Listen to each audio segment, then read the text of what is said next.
Hi friends, നമുക്കിന്നൊരു സദ്യ special avial തയ്യാറാക്കിയാലോ. അതിനുവേണ്ടി ഞാൻ പച്ചക്കറികളെല്ലാം ഒരേ വലുപ്പത്തിൽ അരിഞ്ഞു വെച്ചിട്ടുണ്ട്. ഒരു ചുവട് കട്ടിയുള്ള പാത്രം നമുക്ക് അടുപ്പിൽ വെച്ച് കൊടുക്കാം.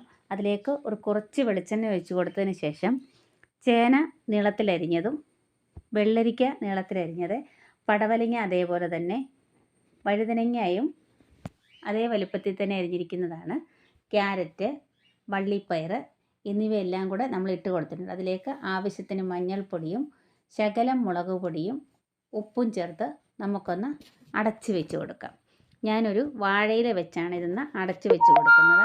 അതിൻ്റെ മുകളിലായിട്ട് നമുക്ക് വേറൊരു അടപ്പും കൂടെ വെച്ച് കൊടുക്കാം. ഇതൊന്ന് ആവി കയറി വരുമ്പോൾ നമുക്കൊന്ന് ഇളക്കി കൊടുക്കാം.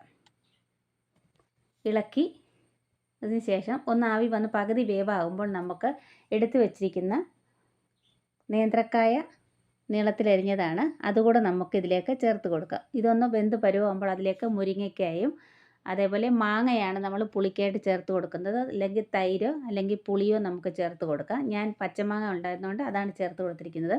ഇതുകൂടെ ഇട്ട് കൊടുത്തതിന് ശേഷം നമുക്ക് നന്നായിട്ടൊന്ന് ഇളക്കി അടച്ച് വയ്ക്കാം. അങ്ങനെ നമ്മുടെ പച്ചക്കറികളെല്ലാം ഏകദേശം വെന്ത് വന്നിട്ടുണ്ട്. ഇനി നമുക്ക് അരപ്പ് തയ്യാറാക്കാനായിട്ട് തേങ്ങയും കൊച്ചുള്ളി, ജീരകം, പച്ചമുളക് കൂടെ ഞാൻ ചതച്ച് വെച്ചിരിക്കുന്നതാണ്. ഇത് നമുക്കിതിലേക്ക് ചേർത്ത് കൊടുക്കാം. പച്ചമുളക് നമുക്ക് കീറിയോ ചതച്ചോ ഉപയോഗിക്കാം. ഞാൻ ചതച്ചെടുക്കുകയായിരുന്നു.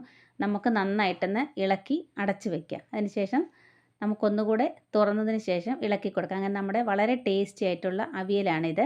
കറിവേപ്പില നമ്മൾ ആവശ്യത്തിന് ഇട്ട് കൊടുത്തിട്ടുണ്ട്. ഫ്രഷ് കറിവേപ്പിലയാണ്. ഇതുകൂടെ ചേർത്തിട്ട് നമുക്ക് നന്നായിട്ടൊന്ന് ഇളക്കി കൊടുക്കാം.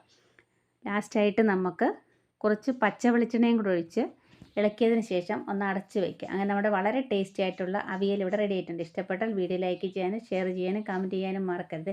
നാളെ നമുക്ക് വീണ്ടും വേറെ ഒരു വീഡിയോയുമായിട്ട് കാണുമ്പോഴേക്കും ബൈ ബൈ.